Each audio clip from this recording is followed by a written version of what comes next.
Yo yo yo mga kahabibi at kahabibti, may gagawin ulit tayong content about dito sa ating PCX 160. So ang senaryo ay nasa rides ka at nawala ang iyong smart key ng iyong motor.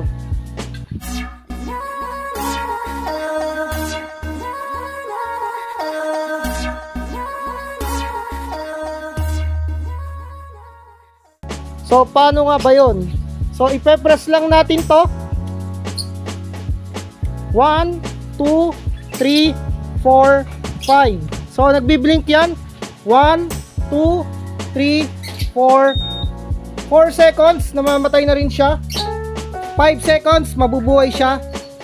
Para mai-enter yung 9 digit na nasa puting card na yon, ganito lang mga kahabibi. Press ulit natin ng 5 seconds. 1, 2, 3, 4, 5.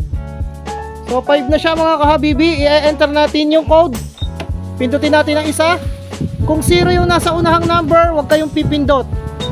Tumunog na siya. Kung ano yung sunod na number, kunwari 3, 1, 2, 3. Tapos hintayin nyo itumunog. Tapos yung sunod ulit na number hanggang maipindot nyo lahat yung digit. Halimbawa ay 0 ulit yung may 0 ulit yung number nyo, huwag kayong pipindot, hihintayin nyo lang ulit tumunog. No, ganun lang mga kahabibi. So ayan mga kahabibi, may 0 yung number natin, hindi natin ulit pipindutin.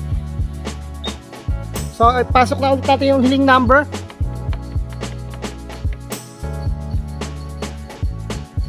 So ayan, na-enter na natin yung siyam na number. So ayan, nabuksan na yung motor. So pwede na natin gamitin ang ating motor kahit wala yung ating kilis. So just in case na nabuksan nyo na, mas maganda nyan diretso bahay na kayo or pumunta kayo sa kasang pinagpuntahan nyo para makabili ng smart key.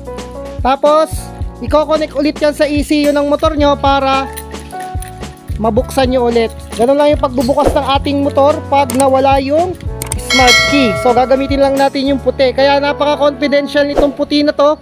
Huwag nyo itong ipapakita sa mga hindi nyo naman kakilala, baka matandaan nila. So pag nakaparada sa kung saan yung motor nyo, baka makakita, buksan at gawin yung tinuro natin ng mga kahabibi. Kaya iwas po tayo sa ganun. Hold press lang natin to para mamatay.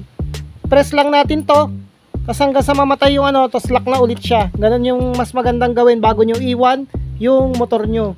So pag i-enter mo ulit, tanda mo naman yung number 1, 2, 3, 4, 5. So enter mo na lang ulit. Medyo hassle pero kahit paano makakaalis ka at makakapunta ka pa rin sa mapupuntahan mo kung nawala yung smart key mo. So kaya mga kahabibi, pag may rides kayo, dapat dalhin nyo itong smart key nyo tsaka yung isang ganto para ma-save yung 9 digit or i-save nyo sa cellphone nyo yung 9 digit para hindi nyo na kailangan dalhin to kasi baka naman mahulog.